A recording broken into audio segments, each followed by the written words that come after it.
Nous y revoilà. Alors, vous avez sûrement déjà lu ça, The Nice House on the Lake.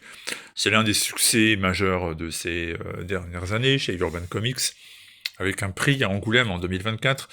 Bref, une série indispensable qui a fait un petit carton en France également. Et ça, ce sont les 2 tomes de la série que vous connaissez déjà, mais il y a maintenant la suite, et c'est de ça dont il va être question aujourd'hui. Donc je vous présente The Nice House by the Sea. Donc c'est un peu le cycle 2. Là encore, il y aura au départ 2 albums, ce sera présenté en 2 parties, chez Urban. Je ne dis pas comics parce que désormais vous le connaissez, ce format, ce grand format très très beau d'ailleurs, qui permet de présenter des histoires qui ne sont pas forcément des histoires de comic books classiques, en tout cas pas de super-héros, mais plutôt des récits qui se rapprochent d'une certaine idée et ambition de la bande dessinée. Et c'est précisément ce que fait James Tynion IV. Alors, pour ceux qui n'auraient pas compris jusque-là de quoi il s'agit tout simplement d'un récit de fin du monde. Imaginez que le monde tel qu'on le connaît touche à sa fin.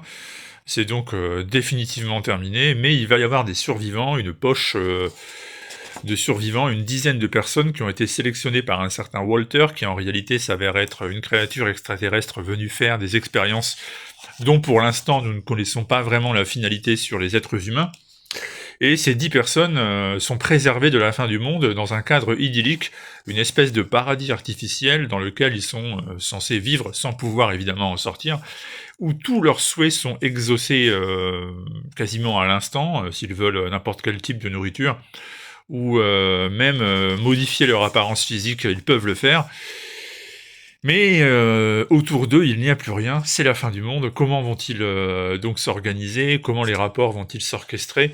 Tout ça, c'était au menu de Nice House on the Lake, sachant que dans By the Sea, on se retrouve avec un nouveau groupe de 10 inédits, cette fois-ci qui a été réuni par Max, pardon, je dis n'importe quoi, je sais pas pourquoi je vous dis Sam, qui ont été réunis par Max, donc, et Walter, lui, pour sa part, est censé être mort, on est censé l'avoir perdu au terme du premier cycle, sauf que, bon, dans les faits, non, il n'est pas tout à fait mort.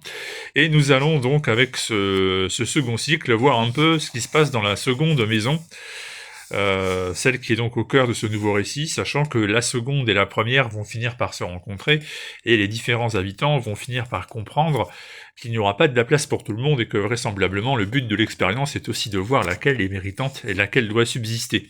Alors là où Walter avait commis un impair par rapport à ce qui était attendu par ceux de sa race, eh bien, Max ne commet pas le même impair, c'est-à-dire que là, par contre, les 10 personnes choisies sont 10 représentants illustres de leur domaine de compétences. Donc on a par exemple un acteur, on a peintre, on a une politicienne, on a que des personnes qui sont des pointures dans leur domaine et qui sont censées apporter quelque chose au genre humain, alors que dans la première maison, nous avions surtout des gens qui étaient liés d'une manière ou d'une autre à la vie de Walter, et qui l'ont connu, qui ont été amis, qui ont été amants, et du coup ça changeait un peu le concept.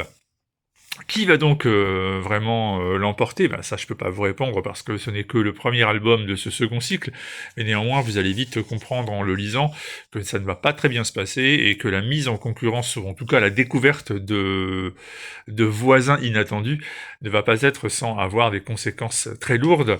Et tout ceci donc vous est aussi présenté à travers les dessins de Alvaro Martinez Bueno, qui est absolument excellent.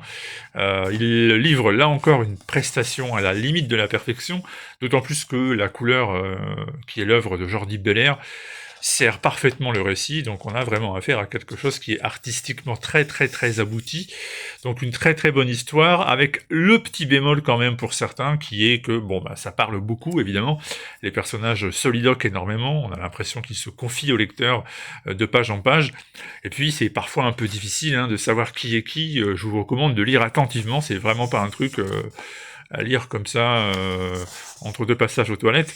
C'est vraiment le genre de BD qui nécessite qu'on ait envie de vraiment la lire et de vraiment pénétrer dans l'histoire. C'est donc du très bon, ça va marcher du feu de Dieu, ça c'est certain, c'est disponible chez Urban, The Nice House by the Sea, donc deuxième cycle de l'histoire écrite par Tynion, et c'est le premier album. Voilà, et c'est disponible depuis maintenant quelques jours. Allez-y!